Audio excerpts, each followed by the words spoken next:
Oh shit.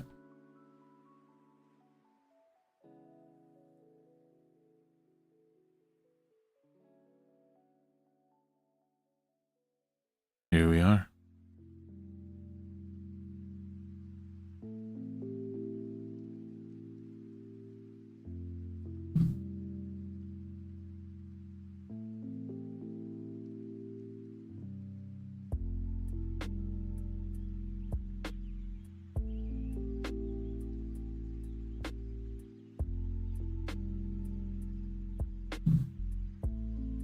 Okay.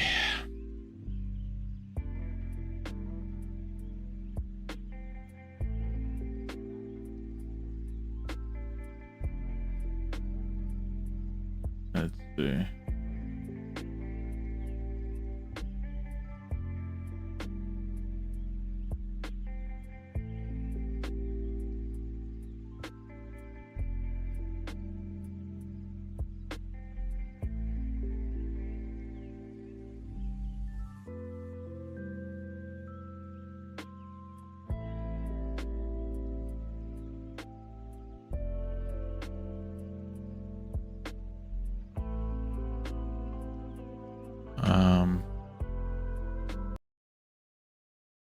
Let's get with the tutorial. It's green color and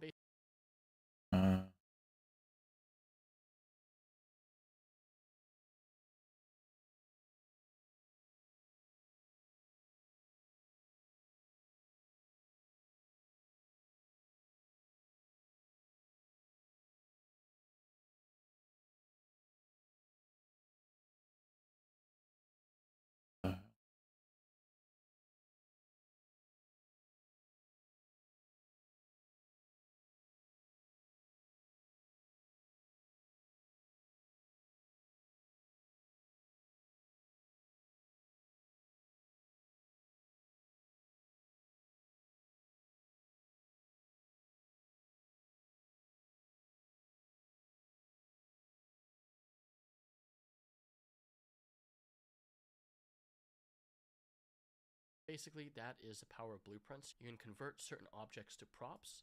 So for example, I could have this door. Let's start with this one. And welcome to the Unreal Engine 5 Blueprint Beginner Tutorial. In this beginner tutorial, I will explain what are blueprints, why you should learn blueprints, and how to use blueprints inside of Unreal Engine 5. Blueprint is the visual scripting system of Unreal Engine, and you can use Blueprint to create things like complete games, tools, and so much more. Now, if you aren't going to be creating games inside of Unreal Engine, Blueprint still can be a very useful tool to learn, whether you are using Unreal Engine for creating things like short films, or maybe creating even some sort of interactive product for a client. You can still use Blueprint to create tools or interactability, so it is very useful to learn for all aspects of Unreal Engine. Now in this video, we will be going over all of the Blueprint basics inside of Unreal Engine 5. I will explain how to create blueprints, all of the user interface in the Blueprint editor, what are Blueprint variables and how you can use them, and we'll apply all of the things we learn by creating these 5 different blueprints. We have things like a door that we can open and close. We have this health and damage boxes. So when our character runs into the damage box, it will decrease their health. If we run back into the health box, it will heal our character. We have things like this hat pickup that we can equip. We also have this soccer goal that we can score and the ball will respawn, and just so much more.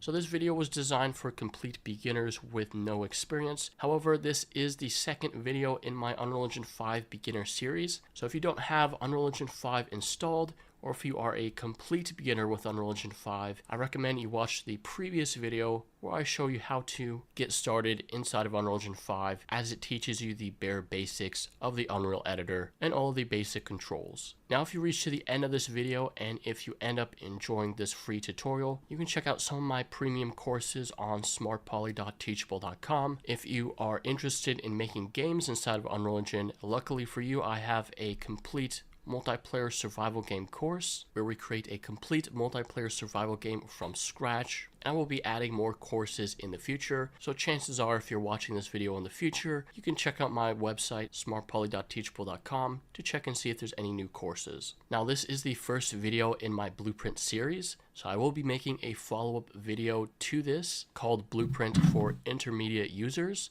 So this will be the second Blueprint video in the series. And then after that video, I'll be making a final video called Blueprint for Advanced Users. So make sure you hit that subscribe button because you don't want to miss out on the follow-up tutorial. And also, I'm trying to hit 100,000 subscribers before the end of the year. And so without further ado, let's get right into the video. All right. Let's get straight to it. Alright, so the first thing that we're going to do is we're going to create a brand new project for this video. So you want to go ahead and launch Unreal Engine 5.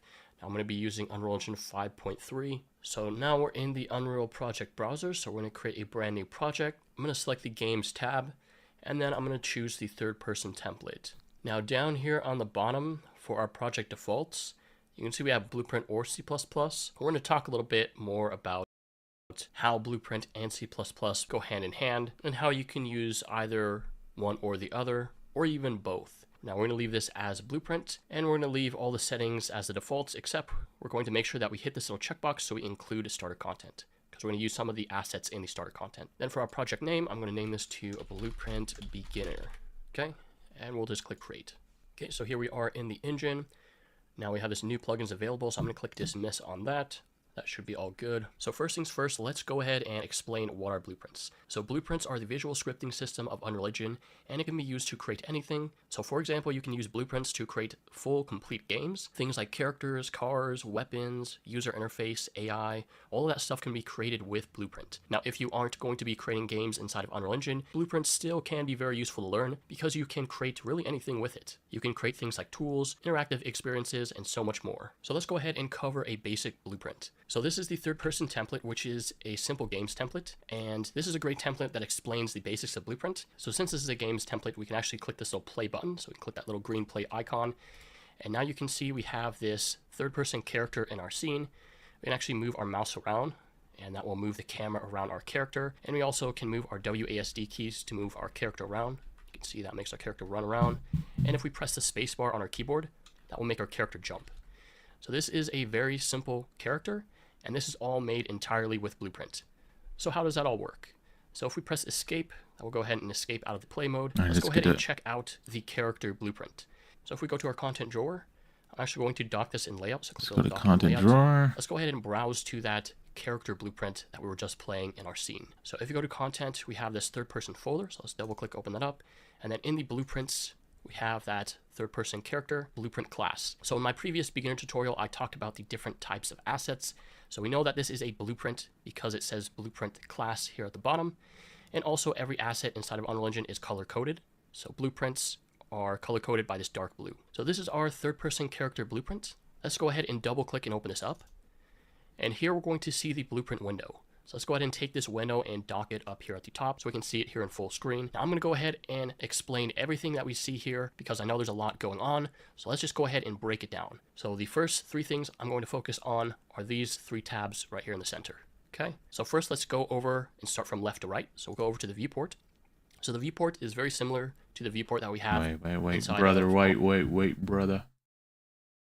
These three tabs right here in the center. Okay, so first let's go over and start from left to right. So we'll go over to the viewport. So the viewport is very similar to the viewport that we have inside of our third-person map here. So just like the normal viewport, we can actually use our right mouse button to look around, and we can use our WASD keys to move around the viewport. So it's very similar to the regular viewport that we have. You can see we have all of the basic viewport controls, things like our move tool, our rotate, scale, world space, local space, all of our snapping tools, and we can even change things like the camera speed. Okay, so very important because sometimes you want to maybe look really closely at the character and inspect it. You can adjust your camera speed. Now in the viewport itself, you notice you can actually left click on objects. So I can actually click on this character and select it. I can click on this camera as well. And you can see we also have that gizmo tool. So if I press W, that will bring up our movement tool. So I can actually move this character around in this viewport, okay? I can also press E, that will give us a rotation gizmo. I could even rotate our character around. And then we can press R, That will give me my scale tools, and I could even scale the character however I wanted to. I can make it super big, whatnot. So we get all the same basic controls. I can do Control Z to undo all those actions and all that stuff. Okay, so very similar. Now to the right of it, we have the construction script. So in here, this is essentially a blueprint graph. Now inside of here, to actually move around, you will use your scroll wheel. So you'll scroll in and out to zoom in and out. And then you use your right mouse button to pan around. Okay, so scroll in and out and right mouse button to pan around. Now inside of the construction script, this is where you'll store blueprint logic that happens before the game starts. And we'll talk more in depth about that later on. Then to the right of it, we have this event graph. Now here in the event graph, similar to our construction script, we can zoom in and out using our mouse wheel. And we can also pan around. So same thing. The event graph is basically where you'll store all of the blueprint logic that will run either when the game starts or when the game is currently running. And you'll notice that there are already a couple of different things on here. Now, if you look really closely at these different things, these are simply all of the different blueprints that allow our character to move, things like the input events, jump, movement, etc. So for example, we have camera input. So this is our input for moving our mouse around. So basically all that does is get the input from our mouse. So when I move my mouse, it will move our camera. Then down below it, we have things like movement input. So when I press WASD on my keyboard, it will move our character around. Then below that, you can actually see our jump input. So when I press the spacebar on our keyboard, it will call this a jump event. And then once I let go of the keyboard, it will stop jumping. So these are some very simple inputs. And this is everything that we saw in our third-person map. So when I hit play here, the movement of our camera around our character, the WASD, the spacebar, all of that is all of this logic right here, okay, inside of this event graph. Okay, so that is the event graph. So let's go ahead and continue talking about the user interface. Now, I want to actually go ahead and head back over to the viewport. Now, in the viewport itself, we're going to start talking about all the different panels that are on the sides of the viewport, okay? So let's talk about first this components window. So you can see this window is called the components. Now, what you might already have noticed is when I select on any of these different things, so if I select on this little camera right here, or onto the character, you're going to notice that we have these different components being selected. So I select this camera, you can see it's highlighting the follow camera because that's what we have selected. If I select the character, you can see it's selecting the mesh or the character mesh. And this is very similar to the outliner window, where if I select a cube, you can see it has the cube selected right there. So just like in the blueprint editor, I can select this character, and you can see that is comprised of this mesh. So this is the character mesh. We have things like this capsule. So basically what the capsule does is sort of like the collision for the character. We have this arrow. This kind of just shows us which direction is forward for our character. Then we have this camera boom, which has this camera attached to it. And what the camera allows us to do is obviously see our character, and the camera boom sort of allows us to rotate the camera around the character, okay?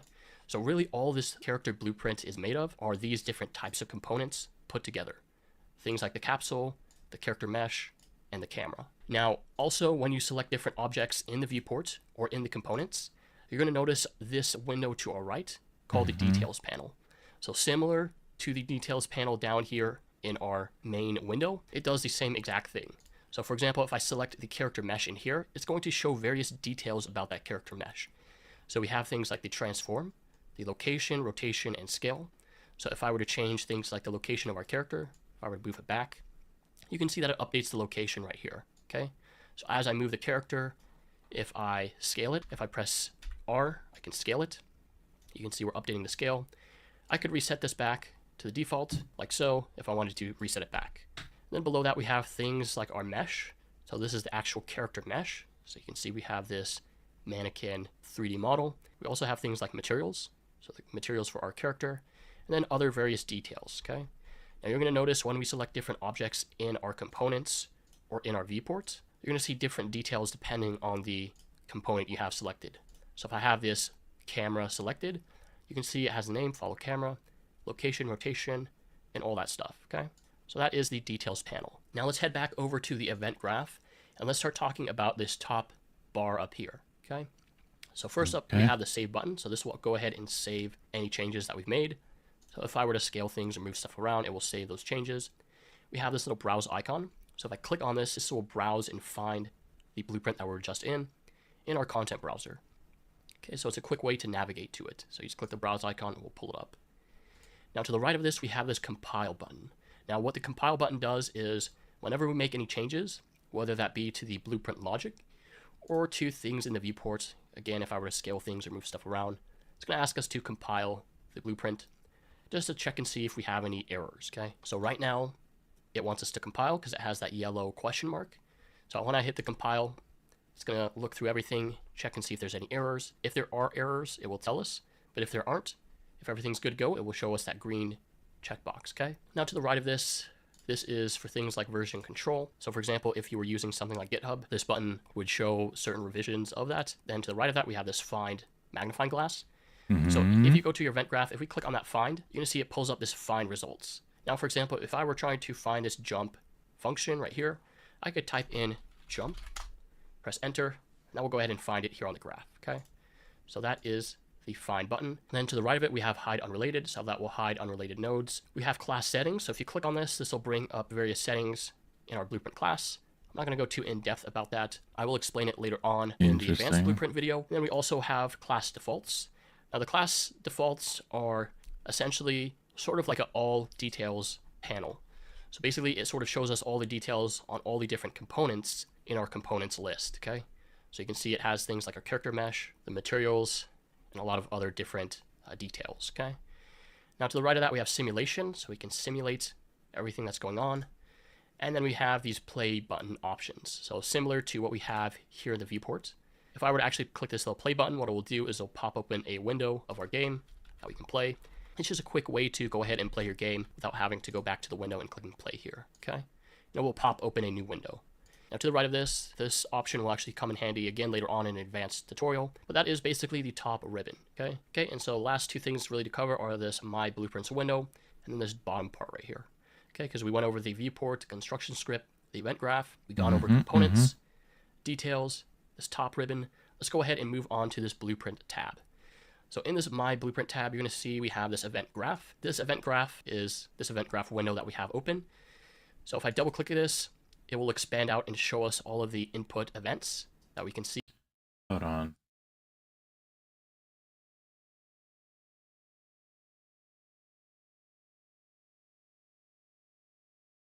Would be the best place. Whoa.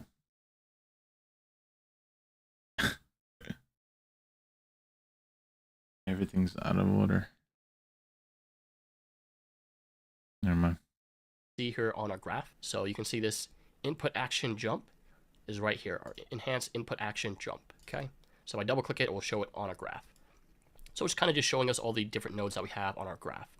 Now, if for whatever reason you accidentally close this event graph, so for example, if I click the X right here, you can always navigate back to it by double clicking this event graph, and that will go ahead and re-add it right here. Now you can see we don't have our construction script. So to get to that, if you go down here under the functions, you can see we have our construction script. So we can double click that and that will bring up our construction script. So if for whatever reason you are accidentally closing some of these windows, you can get back to them here. You could also additionally go to the window tab right here, and that will list all of the windows that you need. So for example, if I were to accidentally close this viewports, I could go to window, viewport, okay? And that will get it back. Now our blueprints tab, we have the graphs here, so you can even have multiple event graphs. So for example, if I have a lot of logic, I can actually add an additional graph, and that's why we have that little plus icon right there. Now functions, we have the construction script. We're not going to really cover functions in this video, so we're going to go ahead and skip over that. Same thing with macros. And then down below we have variables. So variables are essentially a way that you can store data in your game. And I will be covering all the different variable types in this video, but essentially this is where we're going to be adding them. Now again, event dispatchers, that will be something for an advanced tutorial, but basically this is our blueprint tab, okay? Now down below it, we have compiler results. So you can see whenever we actually compile this third-person character, when we click this compile button, again, what it's doing is it's checking to see if there's any errors in our blueprint. If there are errors, it will tell us right here, okay? So this will come in handy later on. Now let's go ahead and create our very first blueprint. So the first thing that we want to do is we want to go to our event graph. So in our event graph, again, the controls are the middle mouse button to scroll in and out. So use our mouse scroll wheel, and then the right mouse button to move around. So we're going to go ahead and add our first blueprint node inside of this graph. And really all that blueprint is are a series of nodes and wires. So this input jump, so when I press space on the keyboard, is hooked up to this jump function. And all this is two different nodes connected by a wire, okay? And really that's all that blueprint is a series of nodes connected by a series of different wires. So let's go ahead and create our very first blueprint node. So we're gonna go ahead and add our very own node. So we wanna right click, and whenever you right click on the event graph, you're gonna see that we have this little drop down menu, okay? And you're going to see it says here, all actions for this blueprint.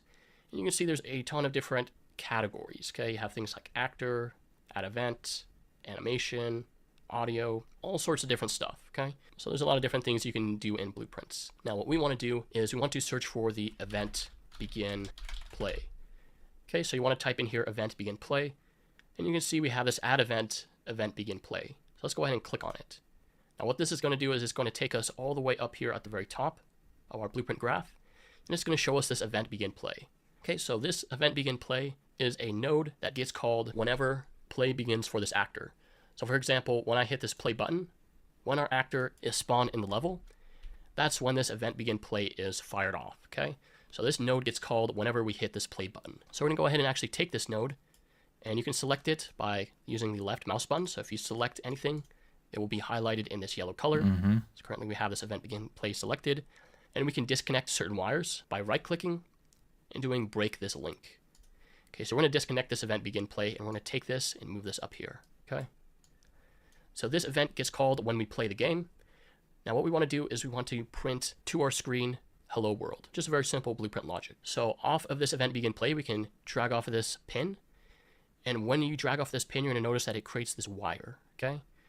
Now if I let go of it, you can see that it pops open our little menu, okay? The same menu that I can access if I right click it. Okay, so I'm going to drag off this and drop it. And then in here we can actually search for different types of nodes. Now the node that we want to search for to print something to our screen is called a print string. So it's under the development category and it's called print string. Let's go ahead and select that. And now you can see that it added this print string node. You can see that basically it prints this string and the current string says hello. Now the execution flow goes from left to right. So basically this white line represents the execution. So from the left, the event begin play. This is the first node that gets fired off. And then this white line with this pin is the execution. So it flows to the right where it fires off the next node called the print string. Okay. So if I actually click into there, I can actually type in this little text box. So I could type a little message in here. I could do a space, hello world. Okay. And then click enter. I will go ahead and save that. So now we have this event begin play node that gets fired off when I click this play button. And you can see it's connected by this wire to our print string, which basically should print hello world to our screen. Now, to actually go ahead and test this out, we need to first compile our blueprint, okay? Because we just added these two different nodes and we plugged them together. So what you're gonna notice up here is on the compile button, it shows this yellow question mark icon. So we need to go ahead and compile and save our blueprint. That way we can go ahead and play test this out. So let's go ahead and click this compile button. So what that does is it again runs through our code. So we made these two different changes by hooking these two nodes together. Then we want to hit the save button. Okay. Now we can go ahead and play test this out. So if I hit play, you're going to see in the top left, we have this hello world message printed to our screen. Okay, so let me do this again because it disappears very quickly. So if I hit play, you can see hello world is printed to our screen. Okay, so that is a very simple blueprint setup. We just have this node event begin play, which is fired off when the game is played. And then we have this print string, which prints to our screen this text, hello world. Now we can even go ahead and change this text. So if I were to do hello world and delete this, instead do this is a test of our string, of our print string. We can go ahead and set it like that. Then also, if we hit this little drop down, this will give us a couple of different options on our print string. We can change things like the text color and the duration. What we want to change is the duration. We just want to make this last a little bit longer. So I'm going to click in here and change this to 10. Right there. And basically this will change it to 10 seconds, okay? So we can go ahead and hit that up arrow and hide those settings. And then now that we made those two different changes, we need to go back into here and click compile and just save our blueprint. So whenever we make any sort of changes, we just need to quickly compile and save it. And then we can go ahead and play test and check this out. So now we have this is a test of our print string, and you can see that it lasts for a total of 10 seconds before it disappears from our screen. Okay, so really that is the basics of Blueprint. You have different nodes connected by wires. Okay, that's really all that Blueprint logic consists of, are just nodes connected by wires. Now really quickly, one thing you might notice is when I hit play, I can't actually move my character around anymore. And if I press escape to exit out of there, that's because we unhooked this event begin play from our add input mapping, which is actually what allows us to control our character. So we don't really need to worry about that right now because we're just testing things out, but just a little side note, okay? So now let's go ahead and talk about variables. Let's go ahead and explain what are variables and how we're going to be using variables in our blueprint. So first of all, variables are ways that we can store data inside a blueprint. There are many different types of variables inside of Unreal Engine, and we will go over all of the main variables that you will likely be using. And so to create our very first variable, let's go ahead and click this little plus icon, okay? So under the variables tab right here, we can click this little plus icon. And what that does is it adds a new variable in our variables tab. Okay, so what you can see here is it added this new var, that's the name of the variable, and then it added the variable type, which is called Boolean, okay? And it's color-coded by this red color. Okay, so all of the variables are going to be color-coded, and as time goes on, you will be more familiar with all the different colors and variable types. Now for this Boolean, we're going to go ahead and just select this text right here and rename this to is dead ? And press enter. And this is our Boolean variable. So what a Boolean variable is once you have this variable selected in the details panel, you're going to notice we have some details about this variable. So you can see things like the name. So if you wanted to change the name, you can come in here and delete this, rename it. And then down below here, we can see the variable type, which is a Boolean. If you actually click this drop down, there are more different variable types that we'll get into in a second. But then here at the very bottom, you can see we have this default value. Please compile the blueprint. In order to set the value of this variable, it's asking us to compile the blueprint first. So let's go ahead and do that. So we want to go up here to the compile button, hit the compile, and now you can see we have this default value is dead ? And then we have this little checkbox, okay? So basically what a Boolean is a true or false statement. So right now if I hover over this checkbox, you can see it's false. It's set to false. If I click on it, it will add a little checkbox, and now you can see it's set to true, okay? So all a Boolean is a true or false statement. So is dead, is our character dead? ? False.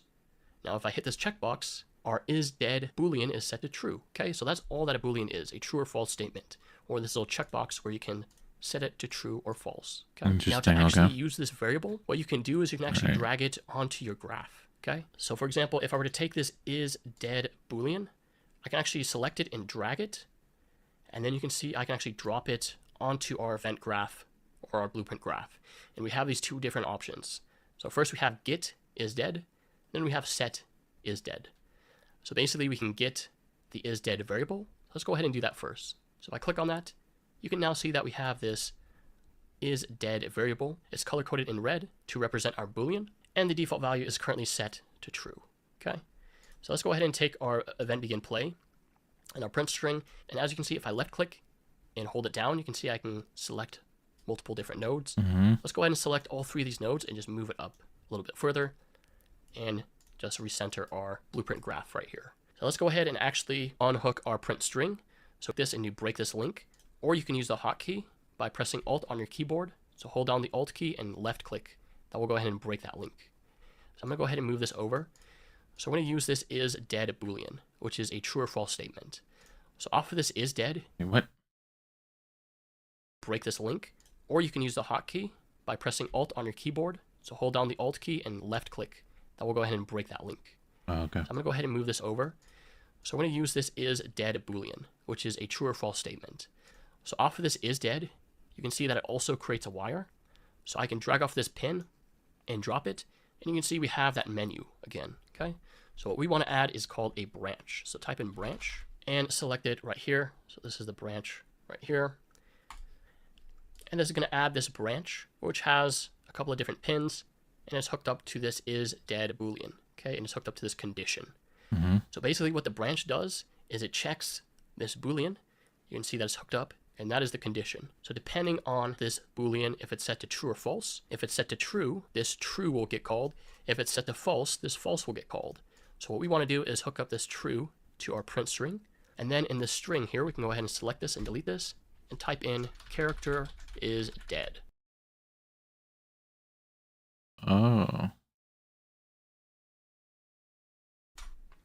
Okay, so if this is dead is set to true, we're going to call this print string that will print to our screen that the character is dead. Okay, then we're going to go ahead and move this up and copy this node. So copy our print string, so you can select it, Control C, Control V. We'll have another node, or you can right click and add another print string. Either way will work. Then we want to hook this up for the false. Now we want to go ahead and change this text in here, and we're going to name this to character is not dead. Okay, so if this Boolean is set to false, like this, if this is unchecked, then it will check this Boolean. If it's set to false, it will call this print string character is not dead. Okay, so depending on this value, whether it's set to true or false, either one will get called, the character is dead, or the character is not dead. Now all we have to do to see this in action is hook this up to our event begin play. So hook up the pin like so, and then hit our compile and save. So now if I hit play, what this is going to do is it's going to check this variable, this Boolean variable, and it's going to check and see the default value, whether it's set to true or false. And based on if it's set to true, it will print the character is dead. If it is set to false, it will print the character is not dead. Okay, so currently it's set to false, because if I hover over it, it can say false. It's not checked. So if I hit play, it should print character is not dead. Okay, now if I close out of this and select this variable or is dead variable, and in the default value I hit that little checkbox, set that to true, now what we should see is the character is dead. So I'll hit this little compile. You always want to compile and hit save, and then if I hit the play button, you're going to see that it's printing off the character is dead. Okay. Oh, okay. So really all a Boolean is a true or false statement, and then hooked up to a branch node, all the branch node does is it checks against that Boolean variable to see if it's true or false, and whether or not it's true or false, it will execute the node that's hooked up to the true or the node that's hooked up to the false, depending on what we set this variable to. Okay, so that is the Boolean variable. Let's go ahead and talk about some of the other different variable types. So let's go ahead and add our second variable. So under the variables tab, let's click this little plus icon, and you can see that it added again a new variable, and it's of this Boolean type. Okay, so we want to go ahead and click on this drop down, and we can either change the variable type by hitting this little drop down menu right here, or we can select the variable, and over here on the details panel, we can also hit this little drop down and change the variable type. Okay, so we're going to go down the list, and we're actually going to skip over the byte. We're only going to cover over the common variable types. So first we covered Boolean. The next thing we're going to cover is integer. So let's go ahead and select the integer variable type. And let's go ahead and rename this variable name. So we can go ahead and select the variable name and rename this to my integer. Okay, so compile, save. So really all an integer is a numerical value. So in the default value, it's showing my integer, and you can see we have this as 0. Okay, so if I click in here, I can actually set this to any number. So I can set this to 1, 25, 9,999. I can set it even further, 10,000. Basically, I can set this to any whole number. So that means I can set it to any number as long as it's a whole number. So I can do 45, 90, 54. What an integer is not, is it's not a decimal. So I can't do 54.55. You can see that it won't let us type in 0.01. It won't let us type in any decimal number. So really all an integer is a whole number. Okay, so you could use integers for keeping track of things like levels. So my character could be level 1, level 44. You could use this to store any numerical value. Okay, so just like our Boolean, any variable can be fetched here on the graph. So I could take my integer, drag it here on the graph. You can see we have those two options. We have the get and the set. So let's go ahead and get my integer. And now you can see we can get that value of my integer. And what we're going to do is, let's go ahead and actually delete all of this up here. So to delete stuff on your event graph, you left click and select. I'm just going to select this Boolean and click delete. Or you can click on it and click delete. But I'm going to delete everything other than one of these print strings and the my integer variable. So we can actually print off the value of our integer if we hook it up to this print string. So one thing you may notice by now is that we have different color codes for different variables. And you see this is an integer and this is a string. So you can see they're represented by these two different colors. Now, how do we actually convert an integer, a number, into a string, which is this text? So if you actually drag off this pin, you can see it creates sort of this green wire. If I drop it on this, you can see it says convert integer to string. So if I drop it on there, you can see it automatically takes this green integer value and converts it to this pink string value. So now we should be able to print this, the value of our integer, to our screen. So let's go ahead and hook this up to our event begin play node. Okay, so now what it should do is it should print the value of my integer, which is set to 44. So if I hit compile, save, hit play, you can see it prints 44. Okay, so that's basically an integer. It's just a whole number value. So let's go ahead and delete that, compile, save that. Let's create another variable, and let's just keep going down the list. So let's add a new variable, and this one will be called my float. Now we're going to change this from an integer to a float. So we have the is dead Boolean. Jesus, this guy. Hold on.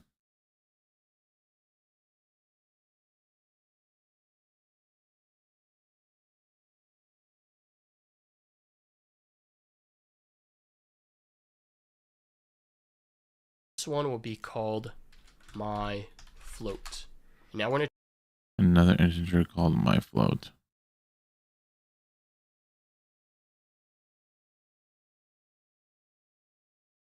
change this from an integer to a float. So we have the isDead boolean, my integer variable, and the my float variable. So with this selected, we can go over to the details, and you're going to see that it says please compile the blueprint to set the default value. So let's go ahead and compile real quick. And now we can see the my float variable default value. So in here you can see 0.0. So basically what a float is a decimal value number. So what that means is I can type in 1.5, 1.99, 0.01, 99.99, and basically it can be any decimal value. It can even be a whole number like 1. And what the float is useful for is for things like health or percentages, okay, where you might need that decimal point, okay? Because unlike the integer can only do whole numbers, it can't be decimal points, whereas the float variable can allow us to do things like type in 1.5, okay?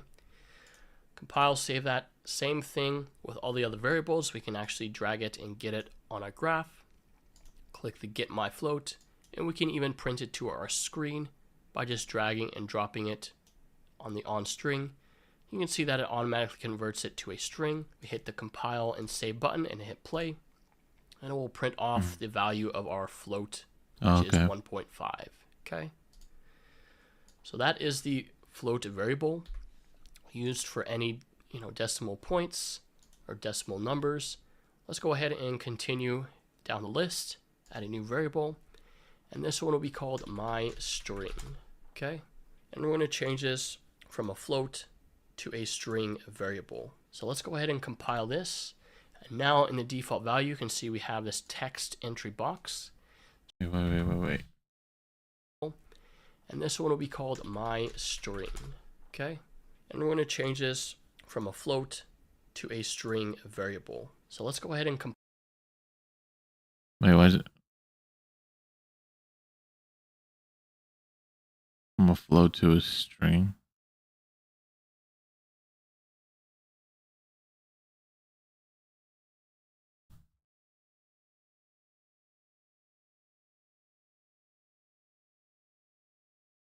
So we go float to a string. Now you got rid of this.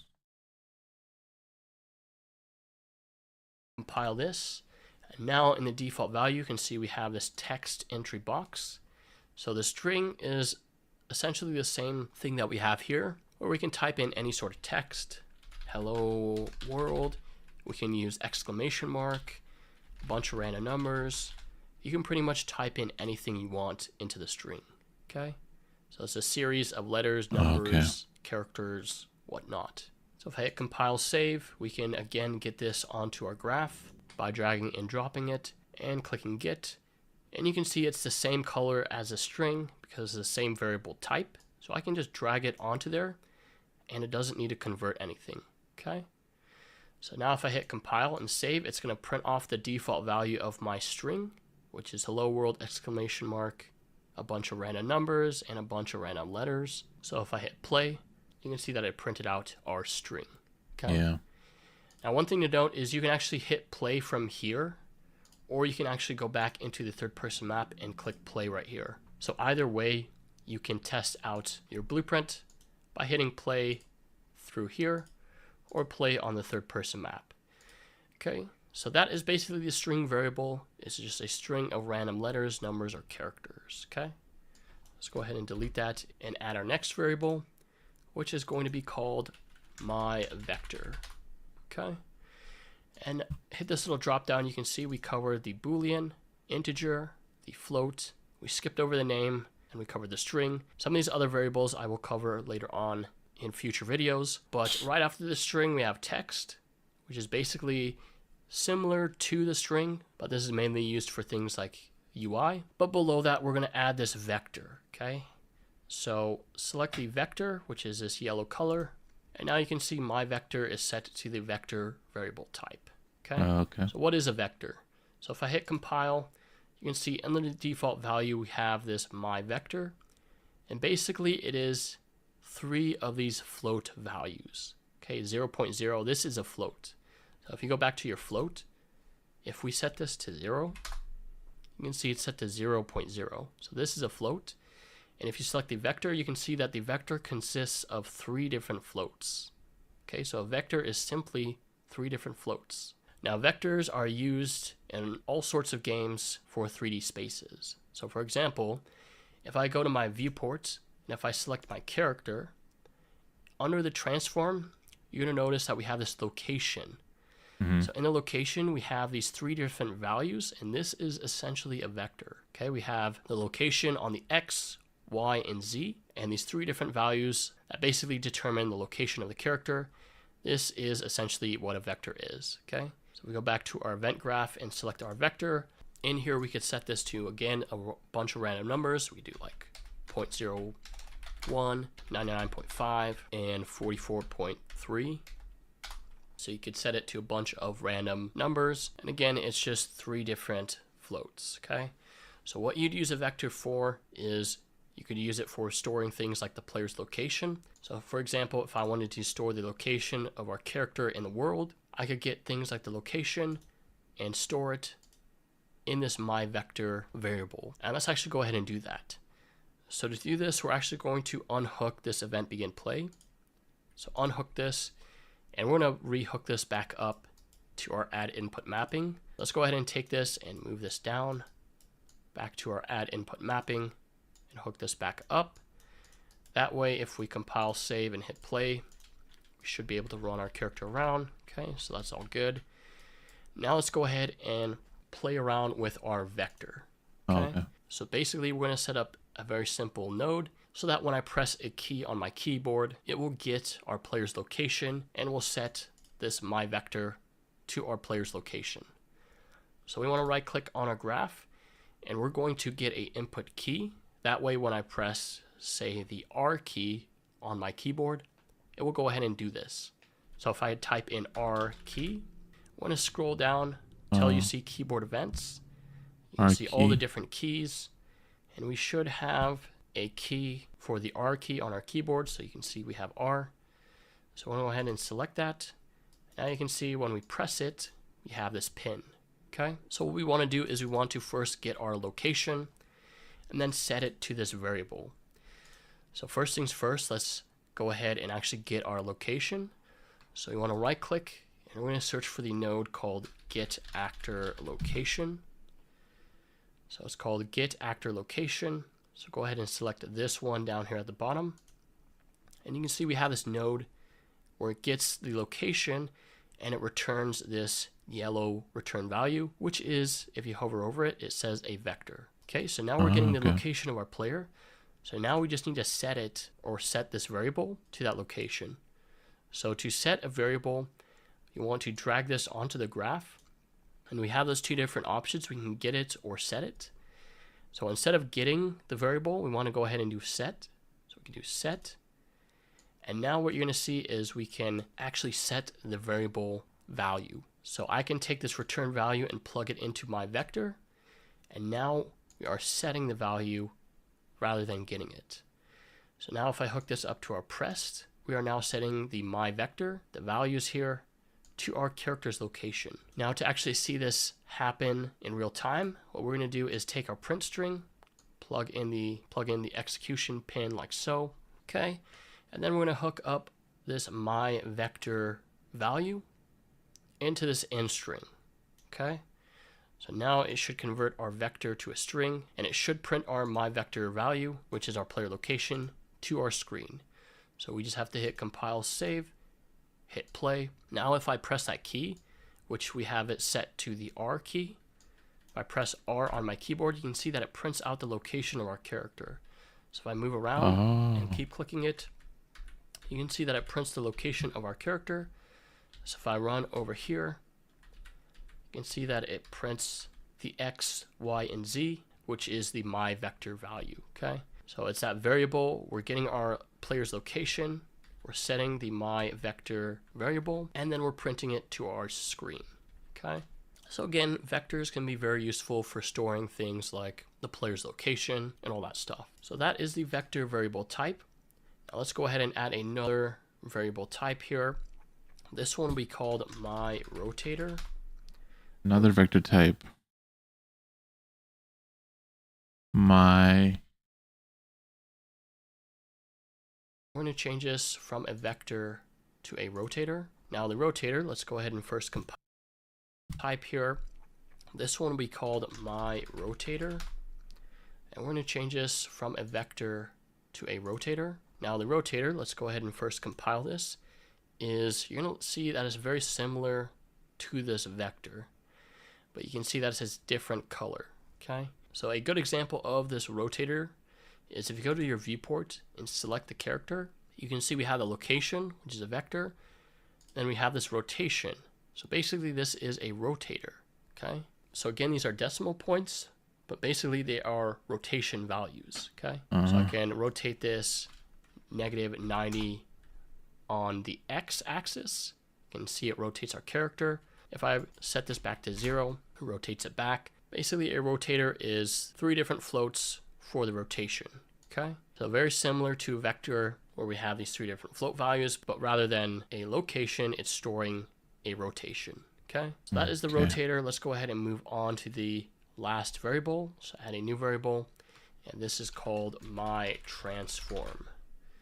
So now we're going to change this from a rotator to a transformation or a transform variable. So hit that, and it's this little orange color. So now if I hit compile and save, you can see we have this default value, myTransform. So if I hit this little drop down, you can see that we have these 3 different values. We have the location, rotation, and scale. So really all this consists of are vectors and rotators. Okay, we have the location, which is a vector, rotation, which is a rotator, and then again another vector for our scale. So this variable type is very similar to what we have in our viewport. Again, when we select our character, you can see that this is a transform. So it's a collection of a location, rotation, and scale. So that's essentially what a transform variable is, just a location, rotation, and scale. Okay. So this is useful for storing all 3 of these values rather than to have, 3 different vectors or 2 vectors in a rotator. Okay. Again, this can be used for storing things like the player's location, rotation, or scale. So those are all the basic variable types. We went over Booleans, which are true or false statements. They can either be set to true or false, whether you hit that checkbox or not. We have integers, which are whole numbers. We have floats, which are decimal numbers. We have strings, which are just a bunch of random characters, numbers, or letters. Vectors, which are 3 different floats. You can use this for player locations. Rotator, which are rotation values, and then a transform, which is a combination of vectors and rotators, things like the location, rotation, and scale. Okay, now we've primarily gone over how to get variables on the graph. So again, we can drag all these variables, and you can see we have those 2 options. We can get it, our isDead, our myInteger, myFloat, myString, myVector, myRotator, and then myTransform. Okay, so we have all those different variables that we just covered over. Now let's go ahead and actually talk a little bit more about setting the variable. So we can actually set any of these variables just like we are getting them here. So if I drag this isDead, I can, instead of doing the get, I can do set. So I can set the value of our isDead, and now you can see we have this little checkbox. So I can set it any of these variables just like we are getting them here. So if I drag this isDead, I can, instead of doing the get, I can do set. So I can set the value of our isDead, and now you can see we have this little checkbox. So I can set it through here. Okay, so I can set it to true, or I can set it to false. Now this is very useful because you can build out logic by this, by setting these variables rather than just setting it here in this default value. Okay, because as you saw with this key, when I press this key, we're getting our player's location and we're setting this vector value to our player's location. Okay, so that is the set for Boolean. We can also set our integer by clicking set. We can set the value. We can set the value of our float by clicking the set float. We can set our string by doing the set string. You can type in there a random string, And we can also do things like set our vector, set our rotator, and then finally set our transform. Okay. Oh, okay. So I can go ahead and select all of these, move them up here. So now we can see all of the different variable types that we went over. So basically the get, the variables, and then setting those variables, okay? So let's go ahead and move on to the next part of this video, where we're going to use the information that we've learned, all the different variable types, and we're going to create a very simple door blueprint that we can open or close when our character runs up to this door, okay?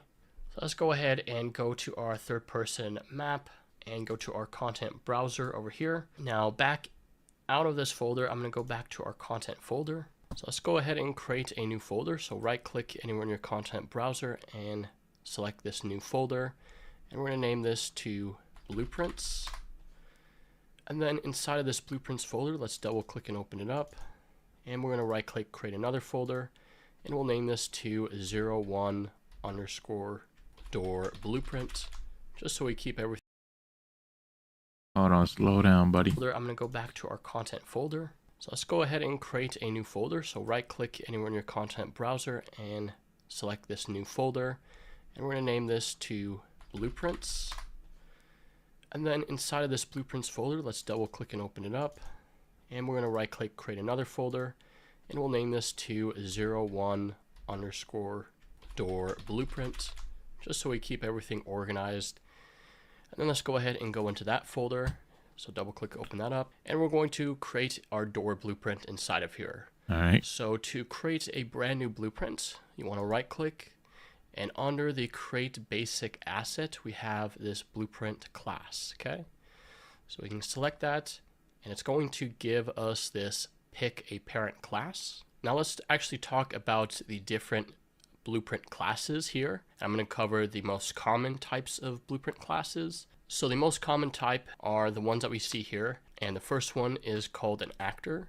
So an actor is an object that can be placed or spawn in the world. So really you can use this for things like doors that you can open up, interactable objects, any sort of blueprint tool. Really this blueprint actor is a generic sort of class, okay? Now you have a more specific class, a pawn.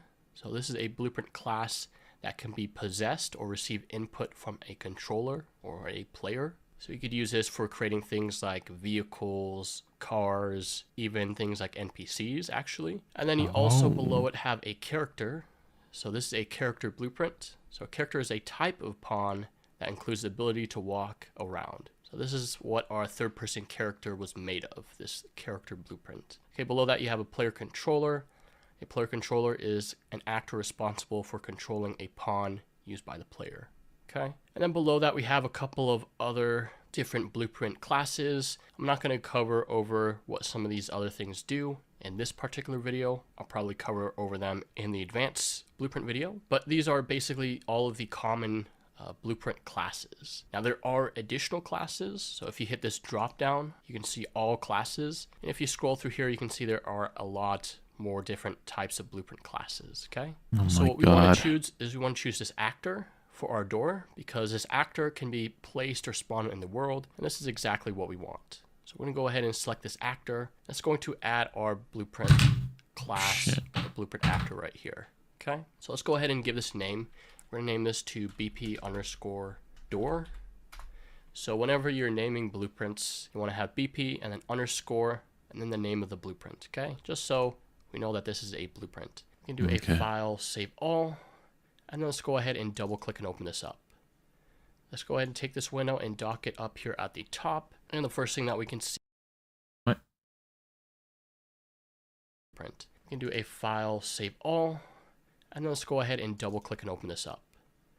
Let's go ahead and take this window and dock it up here at the top. And the first thing that we can see is our viewport in here. So let's go ahead and add our door mesh. So the door frame, and then the actual door that will open and close. So the way that we add stuff in our viewport here is through the components tab. So in here you can see we have this add plus icon. So I click on that, it will have a drop down of different types of assets that we can add inside of our blueprint. Now we want to add a mesh or a static mesh.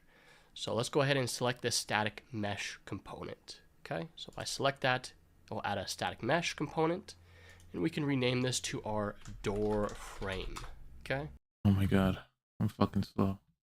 Print. Now we want to add a mesh or a static mesh. So I'm gonna go here and add a static mesh. So let's go ahead and select this static mesh component. Okay, so if I select that, we'll add a static mesh component, and we can rename this to our door frame. Okay, now with this selected, in the details we can set the static mesh right here. So if we hit this little drop down, we should be able to find a door frame mesh, or we can even open up our content drawer right here at the bottom. So if we hit this will pop it open, and we should have starter content inside of here. Okay, if you forgot to enable starter content, you can always come back and add this later on. And the way that you would do that is you just come over here to this add plus icon, click on it, and click add feature or content pack, and head over to the content and add to project this starter content. Okay. Okay. So in our starter content folder, let's double click, open that up. We want to look for props. So open up the props folder. We have this door frame, static mesh door frame. Okay. So we can drag and drop this into our static mesh component, and it will set our door frame to that door frame static mesh. Okay. So now if we scroll out here, we can see the actual door frame. Let me slow this down.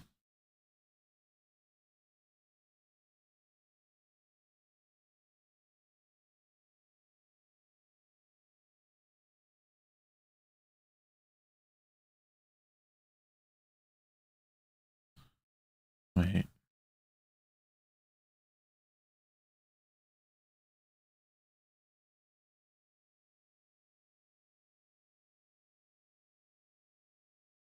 Okay.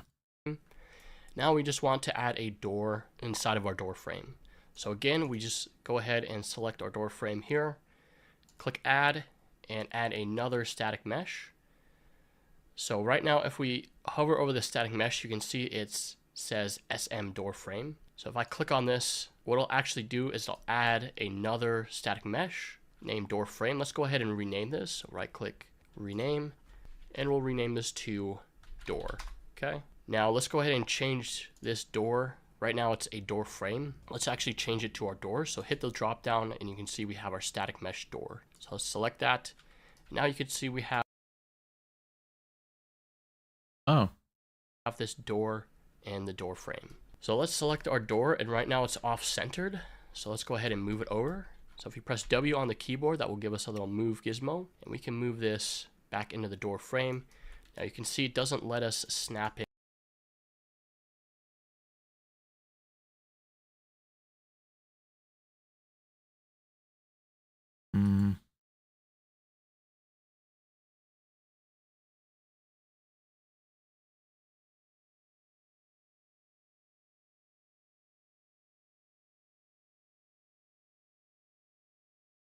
That actually looks good.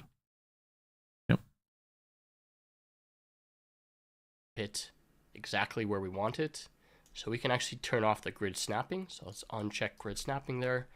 And now we should be able to position it and line it up perfectly. Okay. So that should work. Let's go ahead and compile, save that. Now what we want to do is we want to add a collision box, so that when the player overlaps with it, we can go ahead and open up the door. Okay. So in our components, before we add it, an important thing to note is whatever you have selected in here, that is where the component will be added to. So for example, if I select my door right here, my door static mesh component, if I click add, let's go ahead and add that collision box. So if you scroll down, we should have collision, box collision. Okay. So select that. You can see that it added this box onto our door. So if I select my door, and if I press E to rotate it, you can see that the box is attached to our door. And whenever I rotate the door, the box rotates with it. Okay, I actually don't want it to rotate with it. So I'm going to take this box and drag it and drop it on the default scene root. And you can see we have two different options. We can do attach, which is what we're going to do. And what that will do is it will take it from being below the door to being out here in the default scene root. So now if I were to take the door and rotate it, press E, rotate it, you can see that it doesn't move with the door.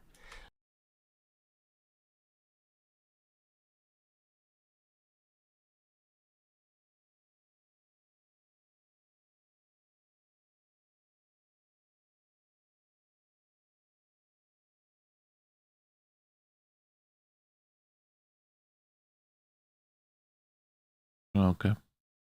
So it's important where you add components, because depending on the hierarchy of where you add it, it will either affect things like the rotation or scaling. Okay, so just keep that in mind. So now we have our door frame, our door, and our collision box. Let's actually reshape this or scale this up. So if we press R, let's go ahead and scale this like so. Scale this up in the Z, and then press W to move this up. I'm actually going to scale this a little bit down and basically have it sort of like this. Actually scale this a little bit more wider so that our player can run up to the door right here. And once they overlap with this box, we'll be able to press a key on our keyboard to open or close the door. So now if we hit compile and save, let's head over to our event graph to actually add. Let me cook, bro. Okay, so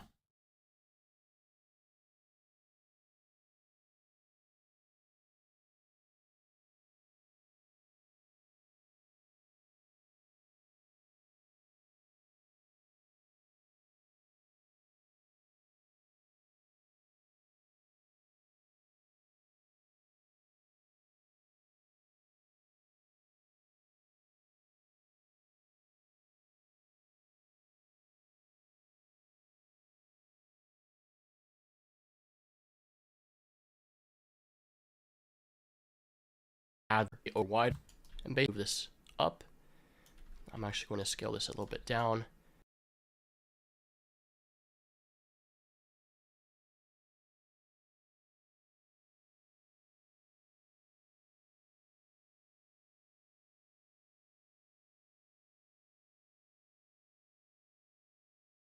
okay.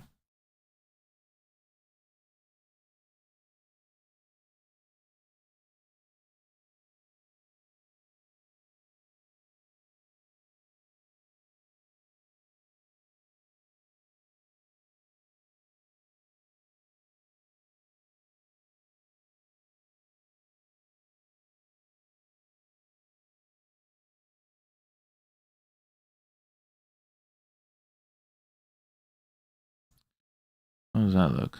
That looks pretty good.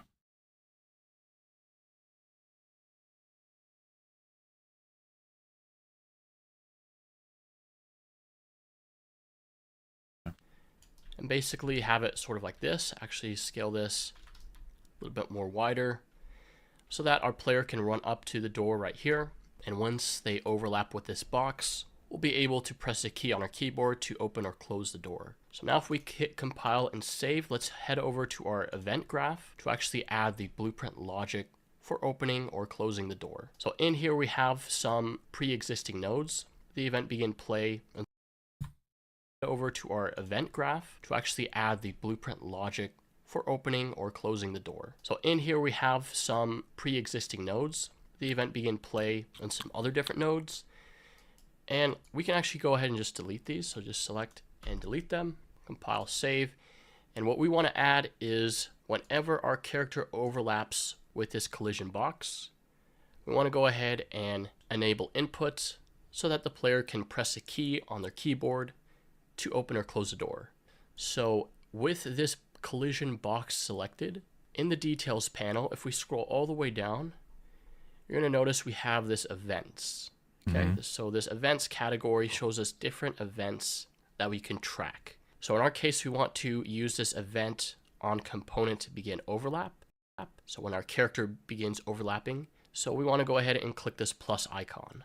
Okay, and what that will do is it will add an event on component begin overlap for our box. So basically when something overlaps our collision box right here, this event will get fired off. Now what we want to do is we want to check and see if whatever overlaps this box, is it our character, okay? And the way that we're going to do that is we're going to use this other actor, okay? Because our character is an actor, it's not a component. components are like these different components over here. Our character blueprint is an actor. So we're going to use this other actor to check and see if it's our character. Okay. So off of here, we're going to use the node called cast to third person character. So we have this cast to third person character. We'll go ahead and select that. Now we'll go ahead and plug that in for us already. And basically what this node does is it checks and sees if this actor that overlaps this box, is it our third person character, okay? Or our character blueprint. If it is, this will be fired off. If it is not, it will call this cast failed, okay? So what we want to do is we want to go ahead and enable input for our character. So the way that we'll do that is we're going to right click and call the node get player controller. And down here we should have get player controller. So let's go ahead and select that. And then off of this return value, we're going to drag off of here and drop it on the graph and type in enable input. So we have this input enable input node. So I'll select that. And we actually want to unhook this target. So click Alt and unhook that. And take the return value and plug this into the player controller. Okay. So we want this get player controller plugged in to the player controller. Okay. So then if our character overlaps with this box, if it is actually our third person character, we're going to take this pin and plug it into our enable input node. So now we just want to add our end overlap. So basically if our character leaves this box, we want to disable input. So in our event graph, you want to select the box, and in the events, we also have an event end overlap. So let's click the little plus icon right there. That will go ahead and add a event and overlap similar to this event up here. So again, the same thing, we want to take off of our other actor and check and see if it's our character that is leaving the box. So we're going to do a cast to third person character and go ahead and select that. Okay. And then we're going to use the same thing that we have up here, but instead we're actually going to disable input. So off of this return value, we can do a disable input. So input, disable input.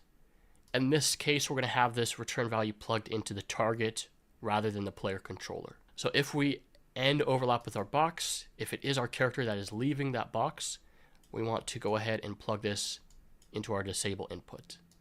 Okay, so when we overlap with the box, enable input. When we end overlap with the box or leave the box, disable input. Now we have to add our input key that will open or close a door. So down below this, we're going to right click and type in the E key. So if you scroll down, we should have our keyboard events and we should have our E key. Okay. So let's go ahead and select that. So when I press E on my keyboard, we're going to open or close the door. So to do that, we're going to use the flip flop node. So we have flow control flip flop. And basically what this does Flow control is flip flop. when I press this, it will call A. When I press this again, it will call B. Okay, so we'll just flip flop back and forth the two execution pins. Oh, okay. So now we just need to take this door mesh and rotate it basically 90 degrees like this to open it, or 90 degrees back to close it. So the way that we'll do that is in the event graph, we're going to take this door component, and you can actually drag any of these components onto the graph. So if I want to get a reference to this door component, I can just take it and drag it on the graph, and we can get it, okay? And now what I want to do is I want to set this rotation to basically 90 degrees so I can open it up. So if I drag off here, I can do a set rotation, and we have this set relative rotation node. Okay, so I'm going to go ahead and select that. And now we can hook this up to the A. And then for the rotation, we can specify a rotation value. Now we want to rotate this 90 degrees. So if I press E, you can see on the Z axis or this blue rotator gizmo, we want to rotate it 90 degrees like that. So we know 90. we want to type in 90 for the Z right here. Get the door to open to the 90 degrees. Now to reset this back, we want to get our door mesh into a set relative rotation. So transformation, set relative rotation, and hook this up for the B. And instead of rotating it 90 degrees, we're rotating or resetting it back to the default value, which is 0. So if we press E, it will rotate it 90 degrees to open it up. If we press E again, it will set it back to 0 or back to the closed position. Okay. So now we should be able to test this out. So let's hit compile and save.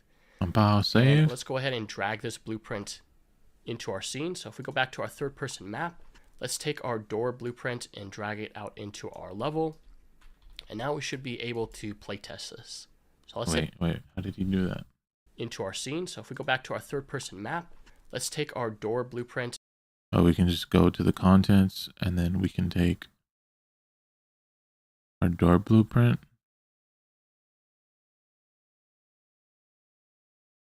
Go to the content and get our door, and we can just place it in there. And this has the rules that we just placed.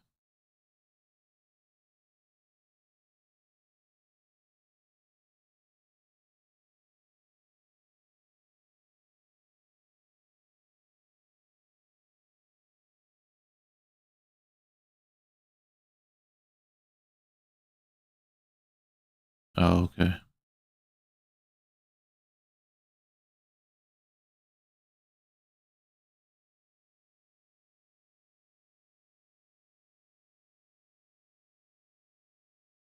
Oh, okay. That's cool.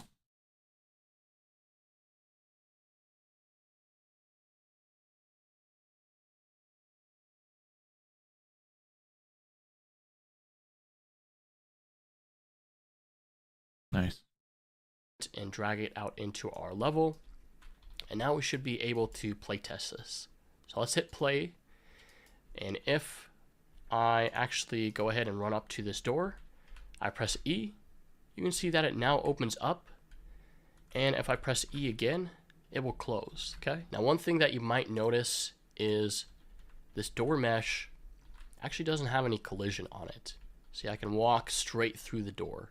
Now that actually has to do with the collision on the mesh. And currently there really isn't any collision on this door. So let's go ahead and fix that real quick. So whenever you're playing around with collisions, you always want to go to that mesh that's having issues. So in our case, I'm going to dock this in layout, and I'm going to go to our starter content, props, because that's where our door mesh is stored. And I'm going to open up that static mesh door prop. So double click, open that up. This will bring up the static mesh editor. To actually show the collision, you can go over here to show and do simple collision. And as you can see, there's no collision on this mesh. So to add a very simple collision, we can go up to this collision button. Go to collision. And you can see down here, the third option, we're going to choose this add box simplified collision. So now what that will do is it will add this simple box around our door. That will act as a very simple collision box. So let's hit save. And now if we head back to our third person map, we can go ahead and hit play. And if I run up to the door, you can see that we can't move through it. But now if I press E, we can open it up. Nice. If I press E again, that will close it. Okay. Add a collision to the door. So very simple collision setting. Now I actually want to go ahead and modify this door blueprint because I don't really like the way that it snaps open instantly. Let's go ahead and modify it so that it rotates nice and smooth. Let's do that. And opens naturally like how a door would rotate on a hinge. 1 second though.